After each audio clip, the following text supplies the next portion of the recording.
আইনগত বিষয়টি জানার জন্যই মাননীয় মন্ত্রী সাহেব একটা উচ্চ পর্যায়ের বৈঠক করেছিলেন। আমি সেই বৈঠকে আইনগতভাবে রাষ্ট্রের সরকারের পক্ষে কী করার আছে, আইনগতভাবে কী কী পদক্ষেপ নেওয়া যেতে পারে সেগুলো আমি বলেছি।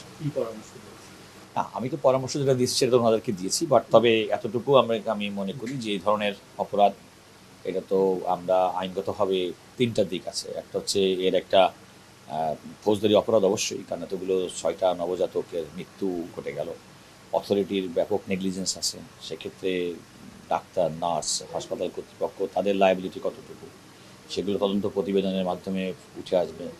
এখানে একটা ফৌজদারি মামলা হয়েছে, একজন গার্ডিয়ান মামলা করেছেন, সেই মামলা তদন্ত প্রতিবেদনে সেখানে ফৌজদারি অপরাধ হয়ে থাকলে সেটি প্রমাণিত হবেন। এবং এখানে ডিজি সাহেবের পক্ষ থেকে তার যে কোনো ক্লিনিক কিংবা হাসপাতাল কর্তৃপক্ষ পরিচালনার ক্ষেত্রে সরকারের গাইডলাইন মেনে চলার যে বাধ্যবাধকতা আছে সেই বাধ্যবাধকতা সেখানে ছিল কিনা, সামগ্রিক বিষয়গুলো নিয়ে আমরা আলোচনা করেছি। তবে আমার কাছে যেটা মনে হয়েছে যে স্বাস্থ্যমন্ত্রী মহোদয় এবং যারা দায়িত্বশীল তারা অত্যন্ত আন্তরিকভাবে এরকম একটা এতগুলো বাচ্চার, এতগুলো শিশু নবজাতকের মৃত্যুর আনপ্রেসিডেন্টেড, বাংলাদেশে তো এমন ঘটনা ঘটে নাই। এবং আমি প্রসঙ্গক্রমে এটাও বলেছি যে আজকে যদি একটি বাচ্চা যদি কোনো কারণে কোনো কর্তৃপক্ষের অবহেলার কারণে যদি মৃত্যুবরণ করতো এবং যদি উন্নত কোনো বিশ্ব হতো, তাহলে তো হোল দেশটাই হলো প্লট হয়ে যেত।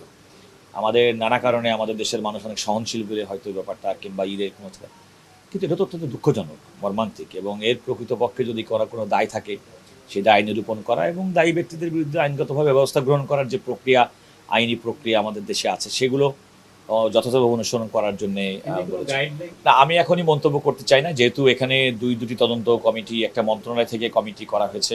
এটা একটা ফৌজদারি অপরাধ হিসেবে মামলা হয়েছে, সে মামলা তদন্ত চলছে এবং ডিজি সাহেবের পক্ষ থেকে একটা ইন্সপেকশন কমিটি করা হয়েছে। যেহেতু এগুলো করা হয়েছে ততক্ষণ পর্যন্ত পূর্ণাঙ্গ প্রতিবেদন না পাওয়া যায়, সুতরাং ওই ব্যাপারে মন্তব্য করা ঠিক না।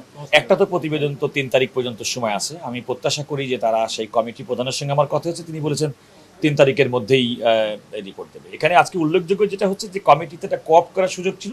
তো আমাদের ডেপুটি অ্যাটর্নি জেনারেল মিস্টার আল ফয়সাল সিদ্দিকী, তিনি রাষ্ট্রের আইন কর্মকর্তা, ডেপুটি অ্যাটর্নি জেনারেল, তিনি সেই কমিটিতে অন্তর্ভুক্ত হয়েছেন।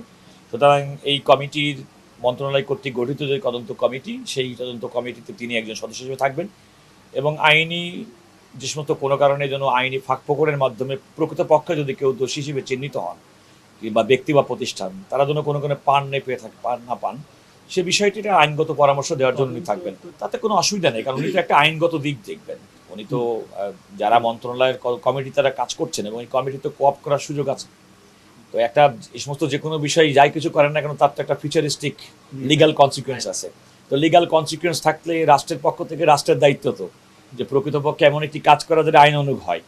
তো আমাদের অ্যাটর্নি জেনারেল অফিসের পক্ষ থেকে মাননীয় মন্ত্রী সাহেব অ্যাটর্নি জেনারেলের কাছে সহযোগিতা চেয়েছিলেন একজন আইন কর্মকর্তাকে দেওয়ার জন্য। আমি তো মনে করি এটা সরকারের, রাষ্ট্রের একটা বিরাট বড় দায়িত্ব তারা পালন করেছে। এই কমিটি অনেকগুলো বিষয় আছে আসলে, যেহেতু পুরো বিষয়টা আমি বলেছি যে তদন্তাধীন কিংবা অনুসন্ধানাধীন, সুতরাং সে বিষয়গুলো আমি মন্তব্য করতে রাজি না। আমি শুধুমাত্র আইনগতভাবে বলতে পারি যে এর যে আইনগত যে সমস্ত দিকগুলো সেগুলো আমি মাননীয় মন্ত্রী সহ আজকে উচ্চ পর্যায়ের কমিটির সামনে উল্লেখ করেছি। আমাদের সদস্য অন্তর্ভুক্ত হয়েছেন, তিনি তাদেরকে আইনগতভাবে করবেন এবং আমার সঙ্গে কনসালটেশন করে আমি বিশ্বাস করি যে কেউ প্রেজুডিস হবেন না। প্রকৃতপক্ষের জন্য দায়ী দোষী ব্যক্তি তারাই বিচারের মুখোমুখি হবেন এবং এই ধরনের দুর্ঘটনা ভবিষ্যতে না ঘটে সেটা আমি প্রত্যাশা করব।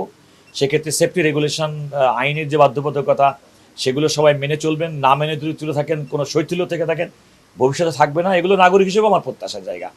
কারণ আমি আবারও বলি যে বাংলাদেশের কেউ চিন্তাই করতে পারে না একটা পরিবারের 6 জন শিশু, নবজাতক শিশু, এবং তারা দম বন্ধ হয়ে মারা গেল আমাদের অবহেলা, আমাদের ব্যবস্থাপনার অভাবের কারণে। হচ্ছে দুঃখজনক ঘটনা তো হতে পারে না। এবং আমি নিজে এই কারণেই এরকম একটি ঘটনায় স্বপ্রণোদিত হয়ে আমি বলেছি যে আইনগতভাবে যেন কেউ কোনো কারণে প্রকৃত অপরাধীরা যেন কোনো পার না পেয়ে যায়, সে কারণে আমার এখানে আসা।